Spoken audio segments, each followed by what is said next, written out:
Норвегийн 1-р бүлэг. Боинг 747 онгоцон сууж явсанд тэр жил би 37 хүрч байлаа. Онгоц нүгэлцсэн борооны үүслийг зүсэх Хамбургийн буудал газартгаар доошлно. 11 сарын хүйтэн бороо газар чиглэж тэртээ дор харагт онгоцны буудлын ажилч цум өмсжээ. Зохио хачиг сүндэрлэх буудлын дээвэр дээр янз бүрийн далбаарууд намирч BNB-гийн сурчлагын самрууд байгаа нэгэтэл Баландрын дүнсгэр зургийг санагдуулна. Дахиад Германд ирлээ. Онгоц газардмагц тамхи татхыг хоригдсан сануулга унтарч дээрээс намуухан өгжмийг шиглэв. Найрал өгжин битцийн вүүдийг гайхалтай тоглох аж. Энэ аялгыг сонсох бүр сэтгэл өмөрдөг боловч тэр өдөр үр дүрдээс илүү гэгэлзэн хөвсөлжж билээ. Бодол санаа маань уурэг дархийг өрөмдөж өөрийн ирэхгүй хоёр гараараа толгоогоо барин тонгоолоо. Удалгүй онгоцны үйлчлэгч Герман бүсгүй төхөж ирээд зүгээр хэсгийг минь англиар авдаж асуув. Би толгой баг зэрэг ирснээс бүх юм зүгээр хэмээлээ. Үнэхээр зүгээрээ баярлаа. Үйлчлэгч бүсгүй нэмсгсээр явж удав. Төтгөн Билли Жоелийн дуу хөвөрлөө. Толгоогоо өндөлгөн хойд далаа бүрхсэн бараа үсийг ажиглан аян насандаа алдаж гисэн үн олон зүйлсийн тухай эргэн дурслаа. Нэгэнтээ урсаж өнгөрсөн цаг хугацаа хорвоогоос салсан сураг алдарсан анд төхөд эргэж ирэхгүй хорон мөчөөд онгоц зогсож хүмүүс суудлын даруулга тайлаа тавир дээрээс ачаа тийш ховц хунар авна. Харин би өвснөө өнөр ханхыг салхиг сэвэлзэн шууд жиргсэн тэр хээр талд үлджээ. 1969 оны намар буюу хорж болдгоо 20 нас шүргсэн тэр жилийн минь намар. Үйлчлэгч бүсгүй төхөж ирээд алжаас хэсгийг минь асуугаад хажууд суув. Би одоо зүгээр дээ хүн таяа ганцаар тухай байдаг да гэж хэлээд энэ нэмсгэлв. Ойлгож байна. Би ч гэсэн үеийг ганцаарддаг юм. Бүсгүй толгой тохон хөгжилтөө наргагүй нэмсгэлээд. Сайхан аялаараа баяртай гэсээр босч явлаа. Хэдий 10 жил өнгөрсөн ч тэр хээр талын дурсамж бүдгэрсэнгүй. Хэдэн өдөр зүсэрсэн бороонд шороо тоосон дарагдсан улсар хөхөлбөр туяа татжээ. Өвснөө дөрөв аврын сарын салхинд сэрчигнэж тэртээ дээр цасан хунгар мэт урт үлс суунаглана. Нүд алдам хязгааргүй хүүхдэнгээр сэвэлзүр салхи бүсгүй үсийг намруулж айн тийш одно. Навчис шуугаж хаа нэгтэн нохоо хуцах нөгөө ертөнцөөс дуулдах бүдэг баддаг уйлах дуу мэт чихэнд хүрнэ. Ойр орчинд нэлдэ анир чимээг нь ойлгож. Бид хоёртой ч нэг ч хүн таарсангүй. Тэртээ талаас хоёр улаан шуу үргэлж төгөл рүүнээс одов. Зам зур Наоко нэгэн худгийн тухай ярьж өглөө. Хүний авахан гэдэг хачин юм шүү. Би тэр үед сэтгэл хөвсөлдсөн энэ бүхнийг анзаараагүй бөгөөд 18 жилийн дараа нэг бүрсэн санал дурсан чинээ бодож явсангүй. Үнэн дээр тэр мөчөд эргэн тойрны анзаарах сөхөөгүй явжээ. Оюун бодолд минь өөрийн бие болон зэрэгцэн алхах сайхан бүсгүй цаашдаа хэрхэн тухай сэтгэхээс өөр зүйл байсангүй. Хайшаач гарсан юу ч мэдэрсэн хэн бугууг нь ботсон эцсийн эцэд бүхнийг өөртөө хамаатуулдаг нас байдаг да. Тэр үед би дуралтаа шатаж явлаа. Дур хүсэл минь хаашаа ч юм бэ хөтлж хүрээлэн бий ууршин анзаарч харах сөхөө өгдөггүй байжээ. Идүүгээ тэр нуг өвснөө өнөр сэвэлзүр салхи уул нуруу нохон хуцах дундал санаанд буудаг. Гараа сүнгөхтүүдэд хурчмөд тотхон буухыг нь яана. Харамсалтай нь бидний дүр төрх замхарч. Би ч Наокод харагдахгүй юм. Би тухайр хайцсан юм бол юуны учрыг алга болов. Миний хувьд үнэт эрдэнэсээс өөрцгүй байсан тэр бүсгүй миний бяцхан ертөнц хайчих нь энэ вэ. Тийм ээ би тэр бүсгүн царайг зүсийг шууд санаж чадахгүй. Хүнээс өдрүүл үзэгдэх тэр хээр тал нь л санаанд үлдэж. Мэдээж тухтайхан бодвол царай зүсгийн санаж болох юм. Жижигхэн хүүтэн гар зөөлөн шулуун ус чихнийх нь гидс гидснийх нь дор байх жижигхэн мэнг өвөл өмсдөг байсан тэмээний ноосон тэгжиг хүрм юм асуухтаа өөдөөс ширтэх нүдтэй чивчирсэн дуу энэ бүхнийг эвлүүлж бодмогц аяндаа дүр төрхөн тодорно. Үргэлж хажууд минь явдаг болохоор эхэндээ хажуу талаасаа тодордог юм. Түүний инэвсэглэл өөдөөс минь ширтэн ярих тэр агшин толгоогоо ялангүй гэлжилэн ярих тэр мөч. Энэ үед тэр тунгалаг голын уснаад жирэлзэн мөрөх загас жаргааг олж харахыг хичээх мэт өөдөөс минь цоо ширтдэг байж билээ. Гэхдээ энэ бүхнийг сэтгэлдээ буулгахад хэдэн орон мөнгө. Он жил өнгөрөх тусам энэ хугацаа уртцаач байх шиг гунигтайч гэлэн бол бодит байдал. Эхэндээ түүний дүр төрх 5 ихшинд буудаг байсан бол айжмар 10-20 бол сүүлдээ минут хэртэй болж байс сэтгэлд минь тодорно. Энэ хугацаа өдөж болоход сүйдэр уртсах шиг улам бүр нэмэгдэнэ. Эцэстээ тэр чигтээ харанхуй давтах биз.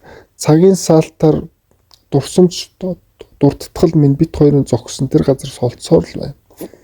Тэртээ 10 сарын хэр тал алдартай кино зураг шиг ахин дахин буул сэтгэлийн минь нэгийг хэсэг зочрох мэт болно. Босох болоогүй юу? Өндийгөд ямар учраас энд ирснээ боддоо эдүгээ сэтгэл минь өвдгөө болжээ. Энэ бүхнийг дурсах болгонд хүндээ хоосон зүйл нүүдэх мэт л ажирхаа болж. Цаг хугацаа өдрөө өнгөрөхөд энэ дуу аваа бусдад адил санаж алга болно. Тэгэвч хам бүргийн онгоцны буудалд Левт хан цагийн онгоцонд суугаа энэхэн үеэс энэ цохилтууд одоо босооч ойлгооч гэх шиг үрд байгаагүйгээр хүчтэй удаа байх гэж. Ийм л учраас л би энэ хэдэн мөрийг холбож суув. Өмөрсөн бодол санаагаа цаасан дээр буулгаснаас учрыг нь олохгүй би гэж ийм л хүндээ. Тэртээ дүлцс тэр өдөр Наоко юун тухай ярьж байлаа. Тийм ээ. Бүсгүй хээр тал байсан нэг хутгийн тухай ярьсан шүү дээ. Үндэ тэр худаг байсан хэсэг би мэдэхгүй. Энэ бүхэн хар дарсан зүйлчийг тэр өдрүүдэд оюун бодол нээдэрсэн зүйлсийн нэгэн адил хийх хосон төсөөлөл бэлэг тэмдэг байсан уу? Хэн мэдв? Гисэн гэдэж энэ хутгийн тухай ярьснаас хойш би хээр талыг тэр худаггүйгээр төсөөлгөө болсон юм.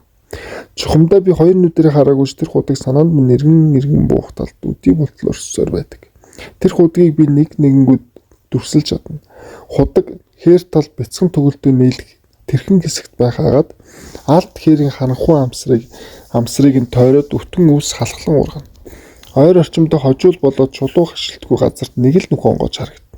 Худгийн амсрыг тойрож тавьсан чулуунууд борооны усанд идэгдэж цаагаад зарим хэсгээрээ цуурч доош өмнө завсар зайгаар нь жижигэн ногоон гөрүүлгүй. Доош харуул нүдэнд торох нэгийг зүлүүгүй. Худаг төсгөлгийн аргагүй гүнзгий бөгөөд нэгтрүүл шахсан мэт тас ханахгүй өшнөө дүүрэн гэдгийг би мэднэ. Наоко үгээд цэнэн байж худаг их гүнзгий маш их гүнзгий гэж үлээ. Тэр заримдаа санаагаа явц цав ойлгуулахын тулд удаа ярьдаг байлаа. Маш гүнзгий шүү. Тэр худаг энд байдаг чухам хаахан байдгийг хэн ч мэдэхгүй. Ямар ч үс энэ авд би. Бүсгүй ингэж хэлээд хөрмнийхээ халаас нь гараа иж намайг ширтнэ. Нээрээ шүү гэж гэх шиг нэмсэглэв. Тийм бол эн чинь их аюултай юм шүү. Хаан ихтэй гүнзгий удаг байгаа чи хаан байгааг хэн ч мэдэхгүй. Унчхул яана. Унчхул шун хийгээд л битгий. Тэр худагт хүн ундаг гэж юу? Хаяа ундаг юм. 2-3 жилд нэг удаа. Хин нэгэн орс ургуулгуул цаагаад болдохгүй болгоо нутгийн худагт унчихсан гэлцдэг юм. Тэгэж өг хэцүү л байх та. Аим шигтэй. Шууд үзүүгээ хугалбал амар. Харин хөлдөө хугалчхулж хэцүү дээ. Хойлж ашгараад нэмэр болохгүй. Хин сонсохгүй. Хин ч болохгүй. Хаасаагүй аалж ундаж өгсөн хүмүүсийн аргаас тас санахгүй тэр дээр өвлийн сар шиг дугуурсан тэнгэр л харагд. Ганцаараа айжмаар хүндээ. Ингэж хилэнгээ тэр хөрмөн дээр наалцсан навчиг авч хайлаа. Ботхоос ч амар юм. Тэр худыг олоод хаач татчихаас хэн ч олж чадахгүй юм чинь энд замаас хазааж болохгүй. Тэр ч мэдээж хэрэг. Тэр зүүн гараа халааснаас гаргаж гараас минь барьлаа.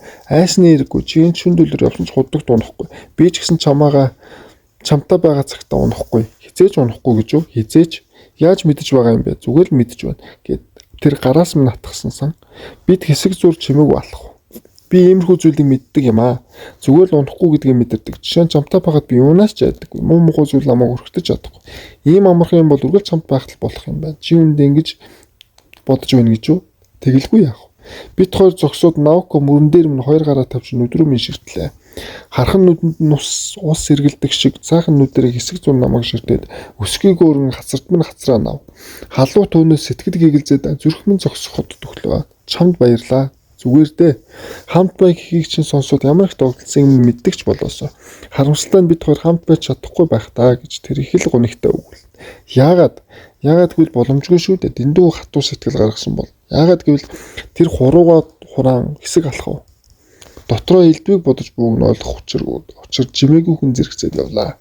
Учир нь бид хоёр хамт байж болохгүй. Яагаад болохгүй гэж. Хэн нэг нь нөгөөг үргэлж хамгаалж хамт байх боломжгүй шүү дээ. Бид хоёр ханилаа гэж бодъё. Чи ажилтг хийх нь мэдээж. Харин ажилтаа явсаагүй чинь хэн намайг хамгаалах вэ? Эс бөгөөс томилтоор бол хэн намайг гэх вэ? Хүн өгтлөө чамайг даах хэрэггүй. Ингэж болохгүй. Эцэстээ энэ болгоо нэг юм харьцаа гэж хэлхийн аргагүй бол. Тэгэд хизээ нэгэн цаг чи надаас залгаж амьдралын минь утга учир юу юм бэ? Энэ нэмэгтэйг хасарч халамжлахдал бүхнээ зориулах гэж юу гэх болно. Би ингэмээргүй байна. Өөрийнхөө асуудлыг өөрөө шийдсэн болохгүй шүү дээ. Би нуруугаар нийлээд насан туршдаа юм байхгүй шүү дээ. Хизээ нэг зэд идэгжил таарна. Тэр үед нь хоёулаа цаашдаа амьдралаа буудъя. Наоко минь. Тэр үед чи надад туслах юм билүү? Хэн мэдв? Амьдрал гэдэг чинь сайнтай муутай аваа өгөөдөл байдаг шүү дээ. Юм бүхний хүндрүүл сэтгэлээ чилээсний хэрэг юм. Сэтгэл тавгүйдэд ирэхээр юм бүхэн хэцүү санагдав. Сэтгэл амгалан бол аяндаа л болж утдаг те. Чи яагаад ингэж ярих болов? Хоолон саарлаж буруу юм эснэ ойлголоо. Наоко газар ширц хийвэр. Сэтгэл минь амар амгалан байвал аяндаа болж утна гэж бодоход тайлгардаг гэж. Үндэ юм үг сонслоо гэж зовлон минь эзэж нэмгэрэхгүй. Ойлгож байна уу? Сэтгэл амрах төдийл би түмэн хэсэг болно. Амьдрал минь анханаас ийм байсан учраас хэдийн тасчихсан. Нэг л жолоо алдвал буцаад барьж дийлэхгүй татагдаад явчихна. Бутарч унаад хаана нэгтэй хийсэд явчихна. Чи ойлгохгүй байна. Үүнийг ойлгохгүй байж намайг хамгаална гэж хэлж чадна гэж юу? Би амаангаа зүрхэлсэнгүй. Сэтгэл минь чиний төсөөснөөс үйллүүтэй үүмэрх юм. Чи тэр өдөр яах гэж надад тотсон юм бэ? Орхиод явчихгүй яав та. Ер бисийн нам гүмхэн нарсан төгөлөр алхахад зуны сүүлдэр өгсөн голио зарцаа зам дээр хатаж өгдрөөд хөл дор гიშгдэг шаржигнана. Хоёул ямар нэгэн зүйл хаах мэт толгоогоо далга явлаа. Наоко. Уучлаарай гэж хэлээд гаргасан зүйлээ хатаж толгоогоо хідэнтээс ихсрээд чамаа гомдоё гэж бодоогүй юм шүү. Элдвийн боцны хэрэггүй. Намааг уучлаарай. Өөртөө бухимдахгүй байх. Би чамайг нэвчвт мэднэ гэж хэлэхгүй л дээ. Толгоо мутаа болохоор юм ойлгох дуудаа юм.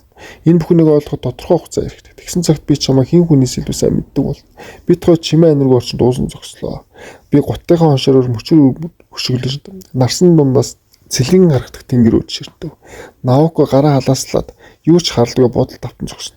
Ватанабе чи над хайртай юм. Хайртай шүү дээ. Тэгвэл хоёр хүслийг минь биелүүлээж 2 биш 3 байдаг баха. Бүсгүй толоос ихсэр мишээ. 2 байхад хангалттай. Натаа яж уулзсанд үн сэтгэлээс талархаж буй юм ойлгол ихний хүсэл минь биелнэ. Үнэхээр их баяртай байна. Авралын очгийг шиг л болох юм. Чамд мэддэхгүй байж болох ч үндэ их хөрлөө. Би ирж байна. Харин 2 дахин намайг дурсаж яваар. Би гэж хүн байсныг хажуучин зогсож байсныг битээ мартаарай. Мартахгүй. Ингэж хэлээ тэр урах шалхахад моддын навчс дундуур тусах намрын шаргалт байна. Хөрмөндөө нь бүжин. Ойр мөкөн нохоо хуцах дуун гарч тэр гүдгэр хэсгээр давж бяцхан төглөөс гараад шалвлан урууд. Би 2-3 алхмын цаанаас дагаж явлаа араас нь. Хүлээлдээ нөгөө удаа гараад ирэх чинь билүү гэвэл тэр нэмсгэлсээр намайг хөтлөв. Ингээд бид хоёр мөр зэрэг заалхлаа. Намайг хизээж мартахгүй биз хэмээн шимнэн шахам асуух. Би насан туршдаа санаж явна. Наоко хизээж мартахгүй гэж билээ. Гисэн идэ цав хугацааны ирэхээр энэ бүхэн холдон замхурж олон зүйл ойдооноос минь арчигджээ. Дурсамжаа сэргэн бичих хинхэн үед нэгэхэн зүйлээ чухал зүйлээ ойр тас мартчихвал яандаа гэсэн бодол эргэлдэж сэтгэл эмзэглэ. Оюун бодлын минь нэгийн хэсэгт энэ бүхэн сэвсгэр тоос болон хуралдаж байвал би яалтай. Идүүгээ би энэ бүхнийг санаж байна. Он цагийн эрэхэнд сэтгэлээс минь мултрах төгсөн дурсамжаа ингэртэй насаар хэдийн мүлдсэн ясаг ахин дахин мэрэг шиг энэ мөрүүдийг холбоцсон. Наоко төгсөн амлалтаа үнээс өөр биелүүлэх аргагүй болжээ. Дурсамж дуртатгал минь тодхон байсан залуу зандан ахуудаа түүний тухай бичгийг хэдэнтэй оролцсон боловч үг үсэх холбож дийлээгүй юм. Эхний өгүүлбэртээ эвлүүлээд буулгах чухал аяндаа хөрөөд явах чухамдаа хичнээн хичээгээд энэ бүхний өгүүлбэр нь санаанд буухгүй байлаа. Дурсамж минь хитрхэд тод томрон байснаас яаж ихтэх хүчрээ олохгүй байж. Хит найрамжилсан газрын зураг бодит байдал хэрэг болдоггүйтэй адил юм ба да. Гэвч идүүгээ би чухам яаж өгүүлэхээ мэдэх бас. Эцсийн эцэст энэ бүхний нэгтгэхэд ой тоноос минь алдагдах төгсөн дурсамж мартагдах холгүй мэдрэмж түүнтэй адил найдвар мутаахан заасан дээр үзэг цаас холбон буулах нь зүг болтой. Наокогийн тухай дурсамж бүдрэх тусам түүний ойлгох шиг болно. Санаж яваарай гэсний учир начрыг идүүгээ л ухаарах шиг. Тэр дурсамж минь баларч бүдгэрнэ гэдгийг мэдэж байсан. Иймийн учраас л тэгж хүссэн биз. Намайг битгий мартаарай байсан гэдгийг минь санаж яваарай. Тэр бүсгүй надад дурлаагүй учраас ингэж бодход сэтгэл дүйтэй.